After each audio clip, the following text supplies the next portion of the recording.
Hello, nurses and friends of nurses. Yakko Warner here, and you're listening to a podcast on the Geekcast Radio Network. Lucky you.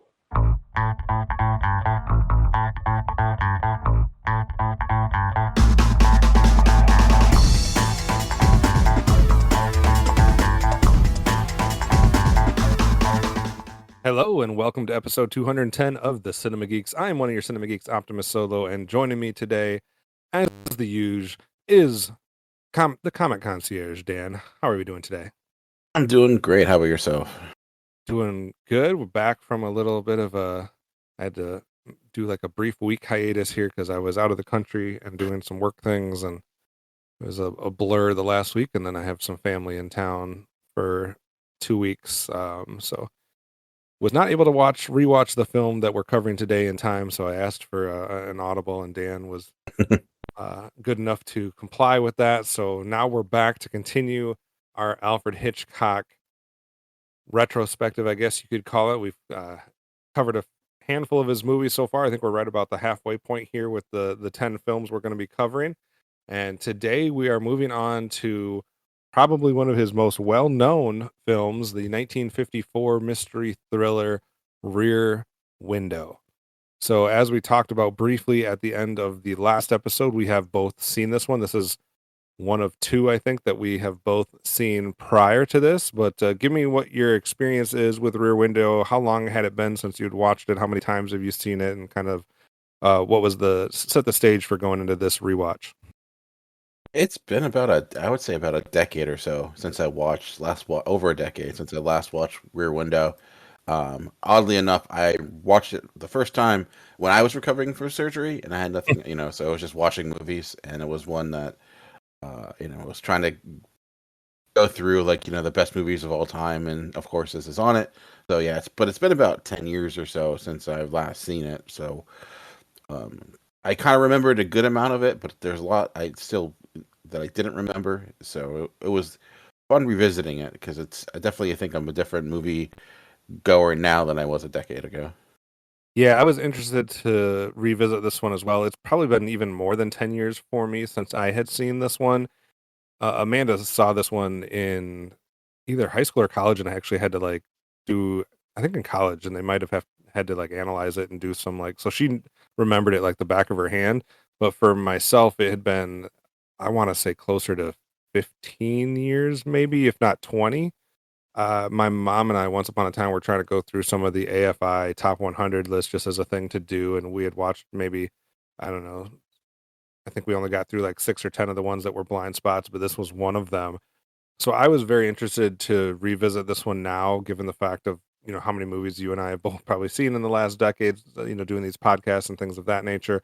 So it's kind of coming at it, like you said, as a different moviegoer, and then on top of that, doing it in the series that we're doing it now, where we've just watched a number of Hitchcock films. I was interested to see kind of how that would impact this viewing. So I was definitely very interested in this rewatch, and I thought it added to the fun of being able to rewatch this, because there was definitely things, vague things or structure things, that I remembered and knew were coming, or this, that, and the other, but a lot of the details I didn't 100% remember going into it. So it was just as effective this time as it was the first time for me, as far as the guessing game and keeping me not 100% sure on how everything was going to go to the details. So I'm getting into this one a little bit. This is written by John Michael Hayes. Like a lot of the Alfred Hitchcock films, it's based off of something else, whether it be a play, a novel, short story, etc. So this one's based on a 1942 short story entitled "It Had to Be Murder," and then obviously Hitchcock does his stuff to it and adjusted and changed it, as did John Michael Hayes, I'm sure, in the screenplay development, writing, etc. So this one's going to star a couple people that we have seen already. So Jimmy Stewart, which obviously we saw in Rope, and Grace Kelly, which we saw in Dial M for Murder, which we've covered during this series. And then a few other main characters. Wendell Corey obviously is playing the detective or the police officer in this one, Lieutenant Tom Doyle, and then Thelma Ritter is playing Stella, the nurse. So those are the four characters that we see the most in Jeffrey's apartment. and then we'll get into some of the other characters that we see that are not in his apartment that we're watching throughout this time. So, what was your initial reaction on this rewatch? So did it work for you as much, or what was your take? Yeah, obviously going into a movie like Rear Window, that is, like as you mentioned, we saw before, it's noted as one of the greatest movies of all time. It's like, is it good or bad? Feels like you almost like there's a different kind of conversation because it's like, why is this looked at as such a good movie? Is it deserving? All that. And it's interesting going through all these movies that we've gone through so far and kind of comparing it to what we've seen because it's it's interesting the way that Hitchcock is able to like create suspense because in this, like watching it this time, I kind of remembered elements of the plot. I thought there was more of a twist at the end. Like I couldn't remember. Like was there? I kept thinking there was more of a twist. Not that that's a bad thing, but watching it a second time, um, I just marveled at like the creation of it in a way, in the Hmm. sense of just like this set and like being amazed at its design because that's all, and that is what makes this movie really. It's such a weird movie to be allotted the way it is because in reality, not a lot happens here. It's not. It's really a guy looking out his window and Hmm. seeing kind of the lives of individuals in ways people aren't used to. But I just found that part fascinating, and I do think it's interesting in a way that it speaks to this like universal truth that's still an issue today, where there is people have or are very meticulous in how they present themselves to people outside of their comfort zone. And Hmm. like people can be a very different person when they don't think anyone's watching. And you see that here, obviously, where people are acting certain ways that clearly they wouldn't do it. Sometimes it's obviously criminal, sometimes it's simply just kind of awkward.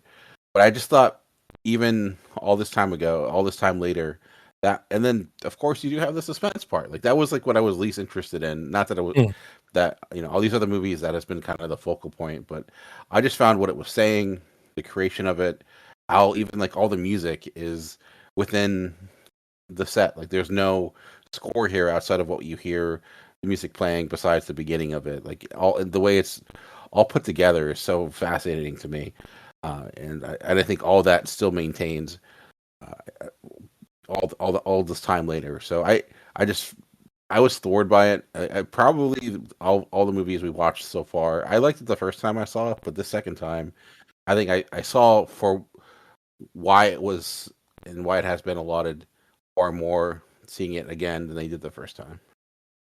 Yeah, you brought up a lot of good points here. I feel like you're reading my notes I've jotted down here a little bit, but I am like as I've said before, probably in some of these episodes, I'm a different type of film goer than others, like especially like critics. Like I don't necessarily, I guess, consider myself a film critic like that because um, film critics know a lot more about the making of film and like everything that goes into it. And I'm more of someone that just, I guess, I'm dumbed down or whatever. But I like the dialogue, I like the performances, I like the story, the plot, the twists, the all of that type of stuff. And I'm never someone that's like overly concerned or even like cognizant of the making of the film in a way. Like a lot of times the set design and the musical aspects of it, the score, like that's like the last thing that I will notice in a film, like traditionally, I guess. And I found myself like you just marveling at the making of this film. And that's something that's really weird for me to say, I guess. But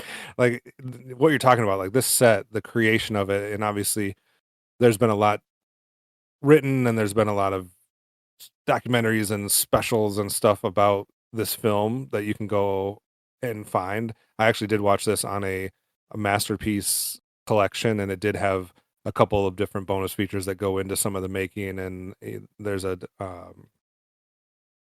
different things that you can watch. Well, I watched a few of them. I didn't watch all of them. I didn't have time to do the whole movie again with commentary on it or stuff like that. But some of the making of it, and it is just like a marvel. Like the fact that they were trying to create this setting that was not possible on any type of studio. They had to kind of think outside the box, and basically, the story that was on one of these special features was like the one guy was trying to and I'm not going to have the names or what position they were, but somebody involved in the production was basically communicating with somebody else and trying to figure out how they were going to pull this off. And one of the guys basically says like, well, what if we like use the basement, the floor, beneath the floor in the studio that's usually used, for whatever storage or whatever else it was. And they're like, well, they're never going to go for it. Like, but let's ask them. And then they went for it. So they basically used like the basement of this plane, opened it up so that they could have, and then like went all the way up into like the lighting, the rafters of the lighting and stuff like this to create this whole scale. And like just the way that that's done and the way that like you're looking at a set, right? Like a lot of Hitchcock films, it has the feeling of watching a play, right? We've mentioned that a number of different times where it's something that you can tell is a very constrained set, like a one, or a lot of his films don't have a lot of extra locations, right? Where like we're just watching it in a room, like with a rope, or we're just watching it mainly in one room, like Dial M for Murder. So there's not, he does this a lot, and you have that feeling like, oh, I could be watching this on a stage in a way. And so it does that, but then like just the way he does the different moves of the camera, the way he's filming this, like the perspective that he's using, the lighting that they had set up, like they basically had this whole thing set up with 4 different settings for their lights, almost like think of it almost like a modern thing where you had 4 different switches on your light and you can do daytime, afternoon, evening, and nighttime without any, relighting or re-rigging. So it made it a lot different for them to like film it in that way and a lot easier. And I guess all of the apartments that are in here are livable. Like it even said that I believe the dancer, Miss Torso, like was said to quote unquote live in that apartment the whole month that they were shooting. And like they said that most of the apartments were livable. They had running water, they had electricity, they had different stuff. So like all of the meticulous detail that went into this is just amazing. And I feel like you could watch it a number of different times and just keep picking up on some of the other type of stuff that goes along with not only the camera movements and the lighting, but like you said, the score, where basically the score is like the intro song and the outro song, which is kind of in conjunction with the Lisa song. Is that what the name of the song is at the end? Yeah, Lisa. Other than that, it's all like you said. It's all diegetic. It's all people talking. It's all the sounds that you would hear in this courtyard. It's music that's playing in some of the apartments, and the clever way that they kind of build all of that in. Like it's just it's a marvel. Like I really liked this the first time. Borderline loved this the first time, and I came out of this rewatch, like somehow loving it even more. Like it's to me deserves all of the stuff like you were talking about. Like you said, obviously it's talked about as one of the best films. Like I think it's been on the AFI Top 100 list every time that's come out. It usually ranks somewhere in I think the 40s. Metacritic, it's one of those rare films that has 100 out of 100. For some reason on Rotten Tomatoes, it only has a 98%. We won't call out those 2 people that said something bad about it, but it'd be shocking to me to rank this film under. Isn't the Rotten Tomatoes percent like as long as it's above like a 50, it counts as a positive? Or 60%. 60? Like so Yeah. there's a couple people out here that rank this lower than 60%. Oh, which is, yeah. I think it's whatever. I think it depends upon whatever the person's ranking is. Because like if it's gotcha. 5 like stars or something. yeah, Yeah. but But yeah, either way, for it to be fresh, it has to be 60%, which is to me like, weird. Because if it's I don't yeah, know, I but get whatever. Rotten Tomatoes is weird. But anyway, so obviously it's very well appreciated. It has been over the years. So like I did read a couple of the reviews. I know that's kind of jumping ahead. We'll get back into the story and some of the characters and stuff like that, but just kind of since we've been talking about how it was received, I did read a couple of the initial reviews. Some of it's on Wikipedia, some of it's on IMDb, and you can seek them out elsewhere as well. But um, 2 different things that are somewhat interesting that I caught my eye. Like Time, for example, said and this was at the time it was released, just possibly the second most entertaining picture ever made by Hitchcock. Did you see or read this to see what they were saying was the first? I saw some reviews, but I didn't see this one. No. So it said just possibly the second most entertaining picture ever made by Hitchcock, and then in parentheses had the 39 Steps. Really interesting. Yeah. So that's an interesting take back in the 50s. And then there's another guy that was writing for the New York Times, and I'm going to disagree with this 100%, but he said, this film is not significant. What it has to say about people and human nature is superficial and glib. Yeah, And I think I couldn't. I think I could see where that's coming from if you're not really. I think looking at. I think you're. I don't think he was looking deep enough, not Yes, regarding it, because I think it is saying. I think maybe that that's a person lot. doesn't. Yeah, because Maybe in the this. time, but maybe at the time it didn't. Like I feel like watching this today for some reason, like was even more impactful. I obviously was not alive in 1950. I have no idea what the Yeah, impact was there, but I'm like, wow, like the connections to like what you were talking about, like especially with social media and technology, yeah, like it is exactly what you're saying. Like like the image people put out in public is similar to like the image that they put on Facebook, right? Or yeah, social media. Like they post the good stuff, right? They post the highlights. It's like a highlight reel.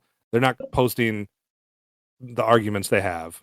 They're not no, posting the fights they have or when they're, down and out or that type of stuff. So it's like very similar to how people live life through the internet and through social media.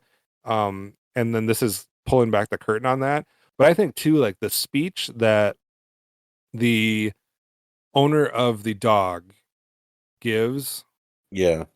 after, I don't think we can spoil Rear Window, can we? Yeah, I don't think so. I think at this Okay, point, so obviously after something happens to her dog, like the speech she gives about not knowing each other, not knowing your neighbors, not, yeah, loving thy neighbor by like themselves, or all of that type of stuff is like hearing that coming from a film in 1954 and thinking about how society is today, where we just keep getting further and further from where people even know their neighbors or feel comfortable being outside or things like yeah, that. I was like, my goodness, this film is timeless. But yeah. yeah, I also think of yeah, that's a good point too, and it's interesting too because you think about like you really couldn't do this movie today because one, people don't have their windows open. It's everyone's low, like you can't, and that it's you at afar if you were just to look at it, you'd be like, oh wow, look at how friendly that neighborhood is. People because everyone's like out and right. seemingly connected, but you kind of see that's not the case. But yeah, and especially to me, the scene that said a lot was Miss Lonely Hearts. Like Yeah. I think there's a lot with her character where you have that really sad sequence where she's getting ready for this dinner, going through these all this motion, and you realize that it's not for anyone. She's just playing a game for Right. herself, which is like oh. And then obviously, um, you see she finally, of course, is able to have someone over, and that doesn't go well. I do think like the way that they were so slow to react to what she was doing and potentially, taking her own Yes. life. You could act a little bit. You could walk over there. You could Some like I don't know. urgency here, people. Yeah, I'm like it's like they're just like no, let's play it out. Let's see how this goes. Which again I think speaks to those individuals. Which I think Right. that reviewer is right. It is glib, but I think in a way there is honesty there, and maybe that was part of that. Maybe I that is the thought, way a lot of people yeah. are, unfortunately. I thought too it was interesting. Like I'd have to do some deeper dives and like some more analysis, but I feel like it very very carefully, and I don't know if every one of these neighbors, I haven't done the like research to find out like from the short story which ones of these neighbors existed in the short story, which ones were made out for the film or in the screenplay, etc. So I'm sure some existed, some didn't, whatever. But like I feel like whether it was credit to the short story or whether it's credit to the screenwriter or Hitchcock himself, but the way that they pick out where each of these, I guess, apartments, for lack of a better term, because some are couples and some are Yeah. single people, but like how each one represents a different time or a different segment of like the development of relationships, because you have like the newlyweds, right?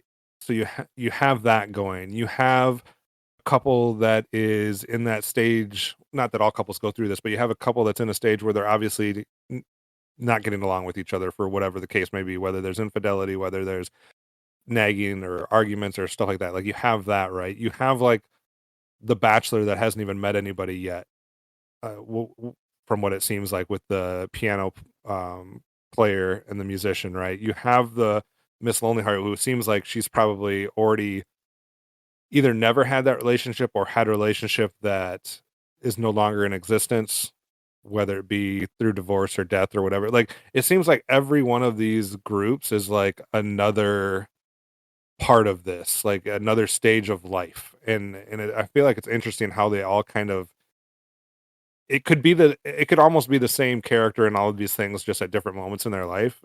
I mean, not 100%, but like it gave me that feeling too, where you're like, oh, these people are in different stages of the development, the natural evolution of relationships in a way. And I thought that was kind of interesting, or just different types of relationships and how they depict all that. Like, I think there's so much you can take away and analyze on this, that it's something that comes across as way more than superficial. I guess that would not be the word that I would necessarily use, not to go too much into that review. But getting back into like the different groups of people and the different characters slash actors or actresses. One thing we've commented in a couple of these other films, like we said it in the 39 Steps, right? Like how we liked like all of the different side characters and the different things that come across from that. And we've had different, similar sentiments to a number of Hitchcock films. How do you feel like this worked from a supporting cast standpoint? Like, did you find each one of them just as interesting as the other? Do you think it helped with the pace of the film as far as like how we're navigating the story? Because I know you said not a lot happens, but we are going from like window to window to door to apartment, etc. Like, how do you think that all works in this film? Yeah, and I guess maybe not a lot happens is the wrong phrase.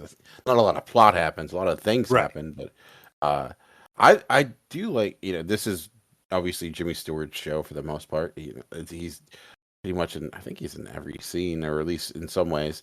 I think he's obviously fantastic. He's an all-time actor, but I really was impressed with Grace Kelly once again. Yes. She was great in the last film we covered, but even better here. I thought she was given much more room to be like a character, and her relationship with Jimmy Stewart I thought was fascinating and like oddly modern. They're have this weird relationship where obviously she wants to go further than him in the sense of getting married, but like they're able to kind of still come to some sort of agreement in a way. And I was kind of glad like it didn't have that classic Hollywood ending, where it's not like this is ending with them getting married. Maybe that's where it's heading, but I found their relationship, and I also thought Thelma Ritter, who was Stella, she was that good comic relief. She brought a lot of, she was a good foil, kind of just telling him how it is, and then her getting into it and like her actually getting invested in this, potential murder, I think even sold it even more. Like I think seeing these characters get so enthralled in this mystery, and at a point too was thinking like, oh, this is also somewhat speaking to like the conspiracy theory mindset that exists so much. How individuals will take like a piece of information, construct something around it, even when they're given counter information that shows that's potentially wrong, they're just so the conspiracy is so great that they don't want to give it up. But then it ends up actually being true. So like maybe that's not the best way of bringing it, but I do think it. I like the characters here, even some of the characters that I like the little snippets we get of people. Even like the newlywed couple, they walk in, they put the sheets down, and it's just all these little small pieces of this world. Like the idea of world building is so overused, but this does a lot of that, and most of it just through watching people live their lives. Yeah, no, I totally agree. I have like a special place in my heart for, I guess, some of these supporting casts, because I think it's just fantastic casting. First of all, like obviously Yeah. they don't know that some of this is going to happen later, but like having the musician be Ross Bagdasarian, the senior, not junior, like he he goes on to create Alvin and the Chipmunks, like, and he is the person that writes that, like, creates those characters. Obviously, his son is the one that like does the series that we're familiar with in the '80s. Yeah. But like just having him be like that character, and then seeing how his life ends up like almost mimicking some of the stuff that he's doing in that respect, like I feel like that's awesome. And I am a huge Perry Mason fan and Ironside fan, so like Raymond Burr being in this, even if he's the quote unquote villain, like I loved that, because this is before he's Perry Mason. Like he does a lot of stuff obviously before this as well, but like he's not that character until a few years after this. So like I loved seeing some of those like snippets of like, oh, like I know what these two folks are gonna go on to do and Yeah. be. And he does play, I think Raymond Burr too, like he fits that character well. Like he's got the right body size and shape, like to just come across as intimidating and menacing, whether you're buying into what's being alleged or not. Like you're like, well, I can buy like you wouldn't have been so quick to buy into it, I guess, if it was just like, I don't know, a tiny little person, or someone like Yeah. that, or someone that didn't have that like menacing appearance. So I thought that was well done. And I just think each one like really was getting in and having fun with what their role was. And I think I 100% agree with you. I haven't seen all of Grace Kelly's work. Like I know she has done a ton of stuff, and I know she was, one of the most famous people in Hollywood. And I've only seen a handful of films of hers, but like I can hardly picture her being better than what she is in this. I'm not saying it's not out there, but like this is like incredible. Like she's Yeah. fantastic in this. Jimmy Stewart is obviously a fantastic actor, but even if we just compare it to like Jimmy Stewart in this, Jimmy Stewart in Rope, like that's maybe not Yeah. fair, but like he's just phenomenal in this compared. And I think he's the right person to cast for this because you buy the fact that he's not wooed by this, at the time probably one of the most sought after, or like the prototypical, like this is the movie star, like Grace Kelly, like this is like the people that makes all the guys heads turn when she walks in a room. And Mhm. he does a good job pulling off this guy that's like, yeah, I appreciate that, but about this thing that I'm obsessed with, or about my work, or about Yeah. whatever it is, like, so I just think that it was perfect casting, like all across the board. Yeah, and I think that was important too because you saw he did have this obsessive personality because he was so obsessed with his work that even like he wouldn't give it up even for someone like Grace Kelly, and I think that gave you. But then also made you wonder, is he actually just is he becoming obsessed with this now, like this potential Hmm. mystery?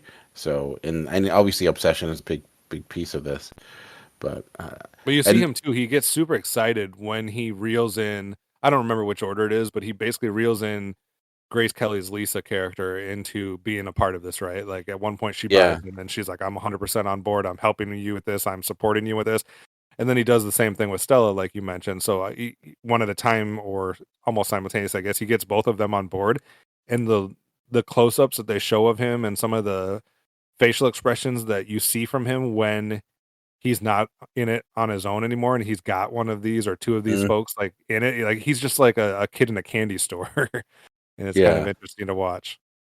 and I and of course the use of the camera certainly says a lot because I get the idea of watching individuals and it, you can certainly expound upon that, like what's it saying regarding that as you're watching a movie of someone watching something, and looking for those and hoping, even commenting on like the way that they were becoming so fascinated, almost like disappointed when maybe there wasn't a killer and they were Hmm. sad about it.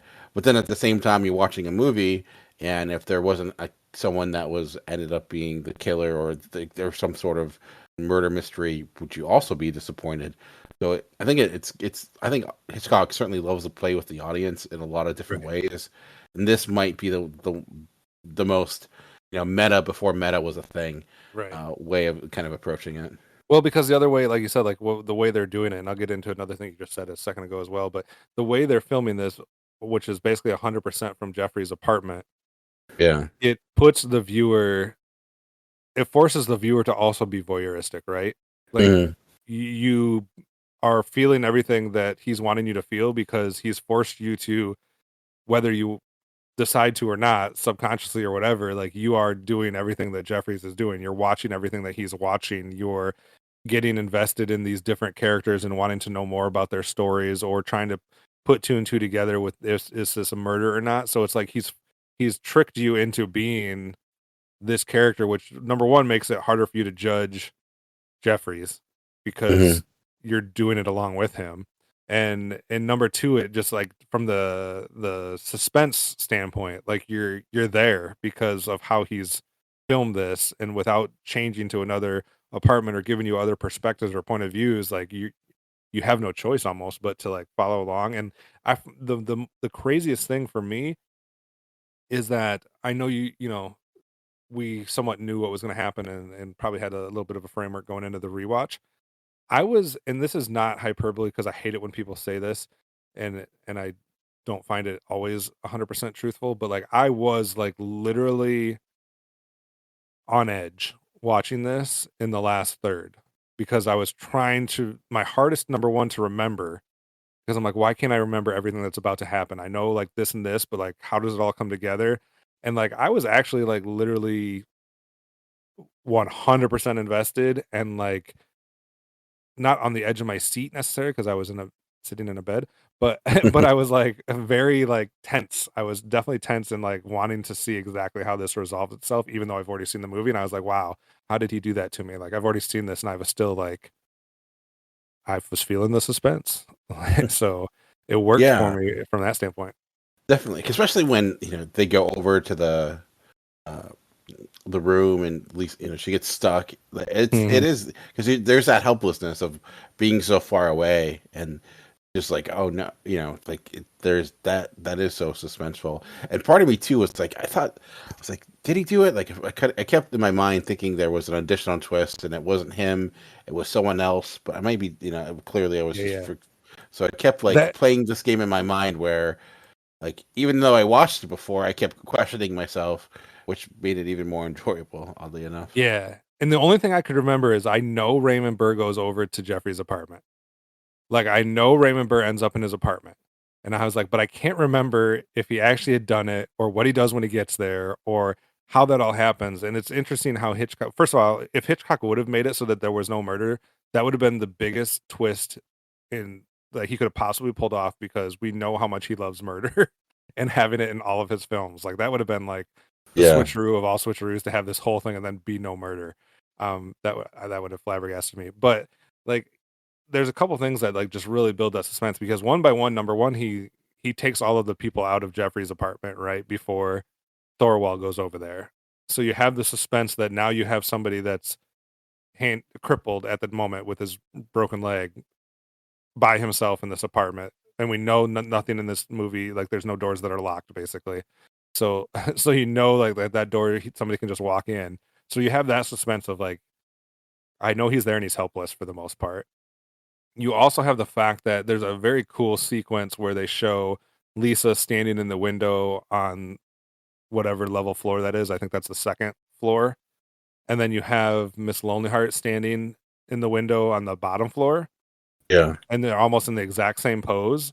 So you also have the suspense of not only is Lisa over in that apartment and potentially at risk, but you have the fact that you also know what's going on in the bottom floor if somebody doesn't get to her quickly. And it's just an interesting way that they kind of like do all of that. Like it goes from I don't know if I'd say it's from 0 to 60, but it definitely ramps up there in that last like however many minutes that is. And it had me hook, line, and sinker, I guess, again. Maybe if I watch it again in 5 years, it won't have that same effect on me, but I guess 20 years off was enough for me to forget enough to be tense Yeah. during that whole time. Yeah. It also it's incredible how much patience this is. Honestly, like a lot of Hitchcock movies, there's a lot of patience. Maybe it's just a different style years later, but really like that, the pieces we're talking about are like the last 15 minutes of the movie. Yeah. Like it's it's a lot of just the questioning and like just seeing what's happening, and it doesn't really get into the actual true suspense climax. It's like the last 15 minutes or so, and it makes it all worth it because at that point, it feels almost cathartic because you're finally getting there. But also, even when you're there, you're still wondering like, is there going to be another twist or something like that, Right. or where it's going? And It who starts knew like a flashlight could or like a flash could be your ultimate weapon, but yeah, it works. saved by your craft, I guess. It was I felt like it was I guess as much as 0 to 60 as that merry-go-round is in maybe not quite that crazy. But another thing that I think they do very well is using the character of Lieutenant Doyle in a way that really like solidly dispels most of the stuff they're coming up with, right? Like it goes back to that thing that you're talking about, like when you have a conspiracy theory, or it's like the same as like when people try to use statistics to support a position, which can almost always be done, right? Like we can twist the numbers around to make it like fit our thing, or if you're looking for something that supports an outcome versus looking at the data to inform your outcome. Like so you have that thing going on where they're obsessed, like we talked about, and he's gonna find a way to make it so it's still real, so it's still and I think the way that they have it where the lieutenant pretty substantially like refutes a lot of the stuff. It's not just like it's not like a police officer comes in or a detective comes in that's just like, I don't have time for this, I'm just blowing this off, like I don't believe you. It's like, we checked this is this, like A connects to B connects to C, like you guys are crazy.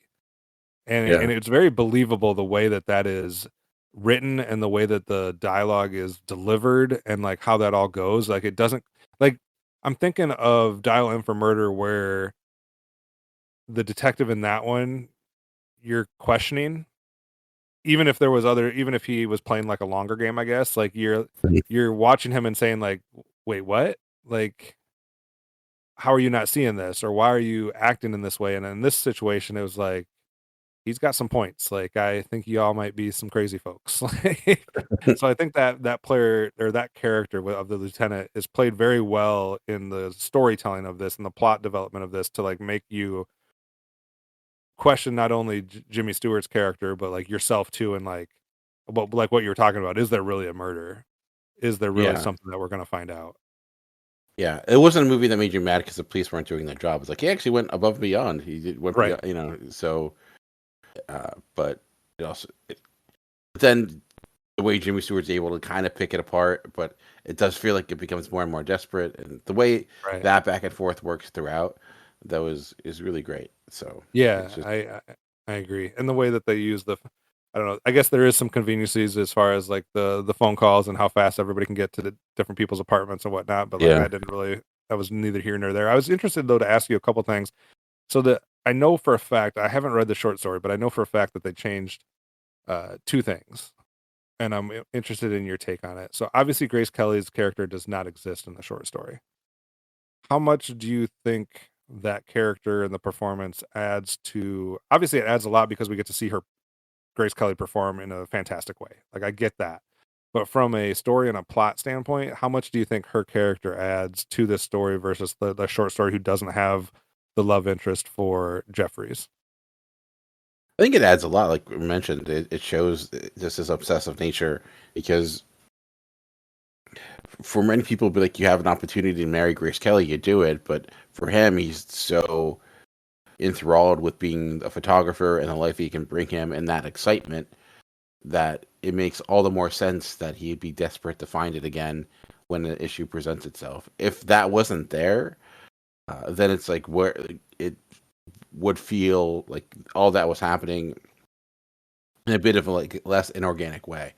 Yeah. But here it gives you so much insight to who he is as a character, and that makes you also question like, again, is he just leading into it because of his need for that exciting opportunity to witness something that's crazy and something that is earth shattering, or Right. is there something there? So without that piece, without her being there, without like having that relationship, I think that you lose a lot there. And then, like I said, I think their interaction was, and we when you lose also one of the most exciting scenes in the movie Yeah. when she's. So I think you would lose a great deal with her with Yeah, her. I agree that as well.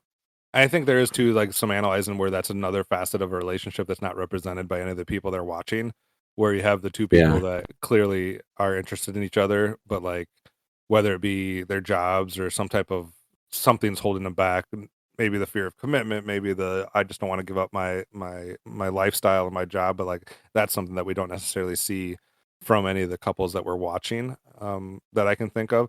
Another thing that they change in the short, so I don't know, again, I don't think this would work either because I think it adds a lot of suspense to the film Rear Window.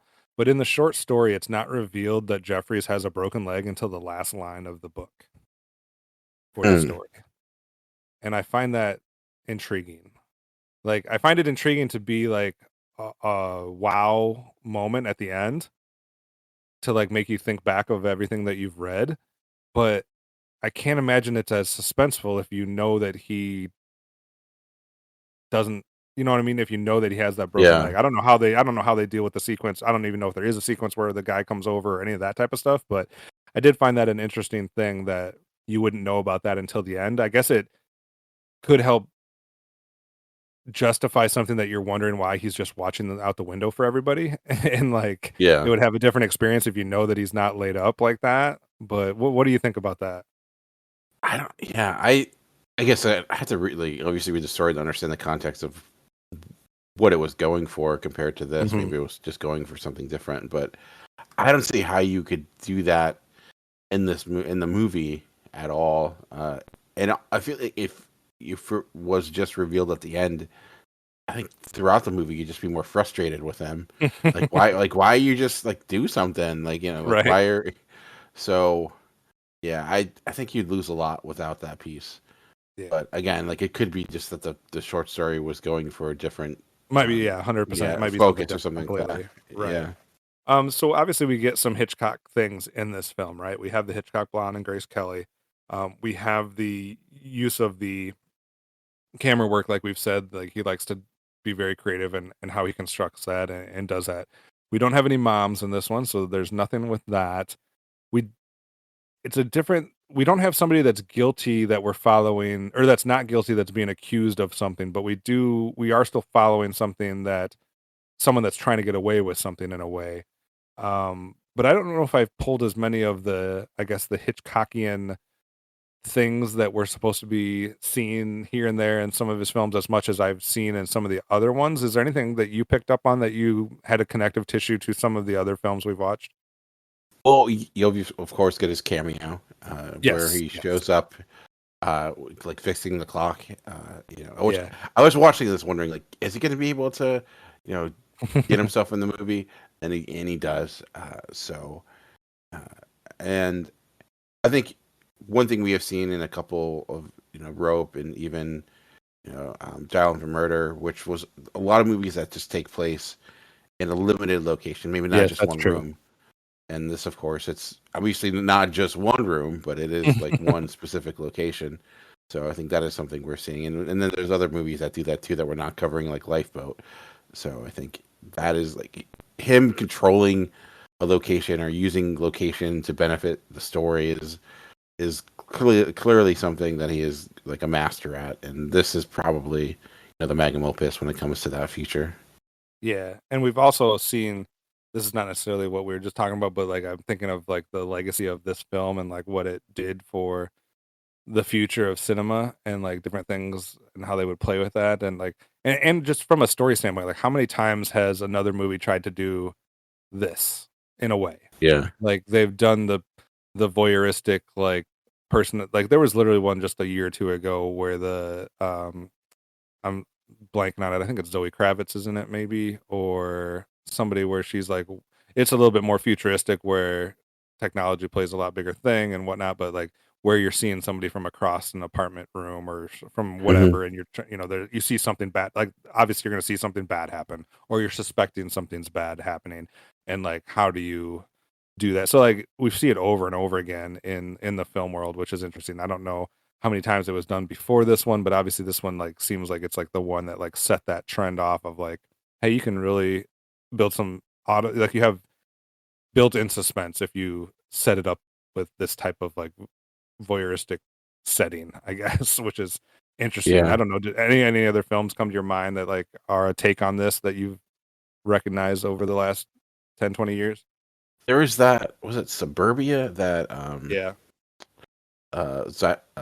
what's his name? I can't think of his name. Shia LaBeouf movie where Hmm. he's stuck at home because of like house arrest or whatever, and has one of the creepiest things in the world. Where I think, was it Megan Fox? I can't remember if it was Megan Fox or another Yeah, actor. I think you might be right. It sounds right.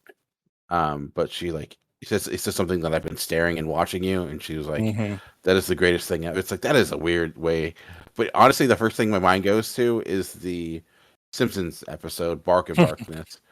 Bard of Darkness, I think it's called, where he's his leg is broken, he's going through a similar thing because, of course, The Simpsons did it. So that's Right. honestly where my mind goes first is of The Simpsons There's another parody of one it. with I don't remember if it's Amy Adams or if it's somebody who's got like a condition where they can't they can't leave the apartment or something of that nature because of some type of like fear of the outside world, and then trying to deal with what she sees and helping in a way, but she's afraid to go outside of her apartment. So yeah, it's obviously been done in a number of different ways. Was there any other little tidbits that you noticed in Rear Window trivia bits or anything that you haven't been able to point out yet that you wanted to share? No, that was pretty much it. You mentioned the didactic music. That's I think Mm-hmm. we mentioned that I found that when I first watched it, I never noticed it, but knowing it the second time, it's like it becomes so obvious, and so and it is so keen on creating that atmosphere. But I had nothing else. The only other a little bit of trivia that I thought was somewhat interesting, which came out in this special feature on the DVD, it was they do some interviews with the character that plays Miss Torso, Georgine Darcy, and she was commenting on the fact that the couple that sleeps outside on their mattress on the balcony Oh yeah, on one of the upper floors, how she said basically Hitchcock intentionally, I'm sure, did this. Some people claim it was like a little prank, but I feel like he was doing it for like authenticity. But basically, he filmed everything from he was in Jeffrey's apartment apparently like the whole time. Like I don't know if it was 100% of the time, but basically the whole time. And then he had people that were like in the other places that he could talk to, like on an earpiece or whatever, to relay directions to the different actors or different things that were happening in each of the apartment windows, rooms, or whatever. And so apparently he had given one of the couple the earpiece to give directions to, gave his directions to how he wanted the sequence to go when they're getting rained on and they have to move the mattress inside. And then after he gave all the directions to the guy, let's say, he told the guy to give the earpiece to the girl so he could give her the directions, and then gave her a completely different set of directions so that they would like really be struggling with like which way to go and how to get that inside, to the point where yeah, like when he falls through the window, that's not even in the script. That's just because like they were so discombobulated at that point. So I give him kudos for like thinking of doing stuff like that where it's going to like build some like actual authentic struggle with those two. yeah. So I think stuff like that's just like chef's kiss, I guess, but like it's why Hitchcock is who he is. So Also makes me wonder like how they even did the whole rain sequence because like just they said that they had to build like one of the most intricate or complex drainage tunneling in the set to make sure that like all the water would flow out during that rain sequence. I didn't like get a lot of details, but apparently that yeah, was another part of the crazy set that they build, was to accommodate for that rain sequence. yeah, because I Um, can imagine. right. But And then just the only other tidbit, this was a budget of $1 million and box office was 37.9, which in today's world would be about 316 million if we adjusted for inflation.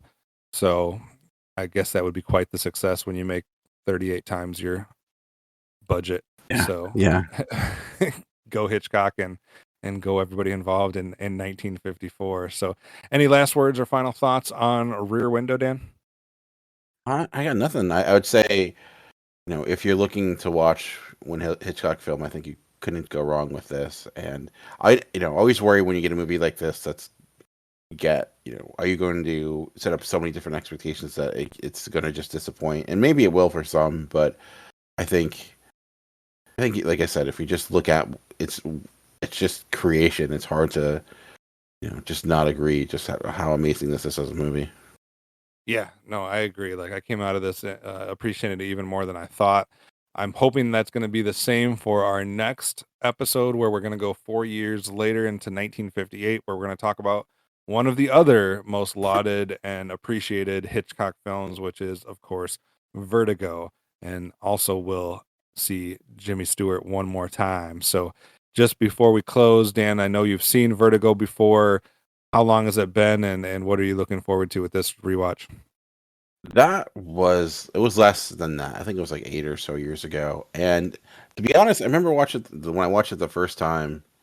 Uh, I, I I don't remember much of it, but I remember not being as impressed with it compared to Rear Window or some of the other films I've enjoyed more. So I'm interested in going back to see. Well, I like it more. Like I know with I look at a movie like Rope, which disappointed me.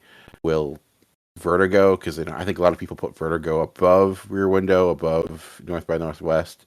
And I remember when I saw it, I didn't feel that way. So And I had the see how exact same feeling. So I'm very intrigued with, as we're going through this series, how it's going to resonate, and if it resonates more than it did the yeah, first time. It's been about the same time period for me. My mom and I watched both of these somewhat, not back to back, but in the same time period. And I had a similar reaction where I was like, okay, I get it with Rear Window. Like, I understand why people say the things that they do. And then I watched Vertigo and I was like, did I miss something?